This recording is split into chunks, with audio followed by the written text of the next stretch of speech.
Hello friends, আজি আমি discuss কৰিম অৰুণোদয় 3.0 যোনসকল যুৱতীয়ে অৰুণোদয় পোৱা নাছিলে এইবাৰ আবেদন কৰিবলৈ পাৰিব আৰু নতুনকৈ আৰম্ভ হৈ গৈছে আৰু কেনেকৈ আবেদন কৰিব ক'ত ফৰ্মখন পাব আৰু কেনেকৈ ফিল আপ কৰিব এইবোৰ আজি আমি ডিসকাস কৰিম আৰু ভিডিঅটো যদি ভাল লাগে লাইক কৰিব কমেন্ট কৰিব আৰু সাবস্ক্ৰাইব কৰিবলৈ নাপাহৰিব আহকচোন আমি আৰম্ভ কৰোঁ First of all, আমি জানিম যে অৰুণোদয় 3.0 আবেদন কৰিবলৈ কি নথিপত্ৰৰ প্ৰয়োজন হ'ব।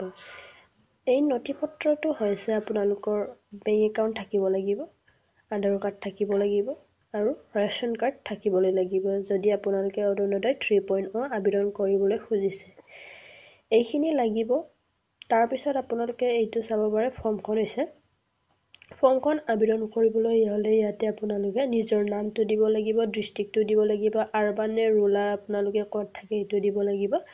তাৰ পিছত ডেটটো আপোনালোকে ফিল আপ কৰি দিব, যোনটো ডেটত আপোনালোকে জমা দিব, এইটো আপোনালোকে ফিল আপ কৰি দিব। আৰু ইয়াতে এড্ৰেছ দিব দিছে, এড্ৰেছটো আপোনালোকে ইয়াতে ফিল কৰি দিব।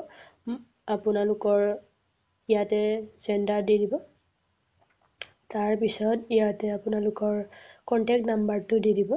পিন নাম্বাৰ দি দিব এইবোৰ দিয়াৰ পিছত আপোনালোকৰ এড্ৰেছটো ফিল আপ হৈ যাব তাৰ পিছত আপোনালোকে আবেদন কৰাৰ পিছত বা আপোনালোকে ফৰ্ম ফিল আপ কৰাৰ পিছত এইটো ফৰ্মটো আপোনালোকে যৰ পৰা আনিছিলে তাতে আপোনালোকে জমা দিব লাগিব জমা দিয়াৰ পিছত আপোনালোকৰ গোটেই প্ৰক্ৰিয়া তেখেতসকলে কৰা হ'ব আপোনালোকে একো কৰিব নালাগে আপোনালোকে জাস্ট ফৰ্মখন ফিল আপ কৰাৰ পিছত জমা দি আহিলে হ'ব এইখিনিয়ে কেনেকৈ আপোনালোকে প্ৰক্ৰিয়াবোৰ আৰু ধন্যবাদ জনাইছোঁ যদি ভিডিঅ'টো আপোনালোকে চাই আছে তেতিয়াহ'লে শ্বেয়াৰ কৰিবলৈ নাপাহৰিব ধন্যবাদ জনাইছোঁ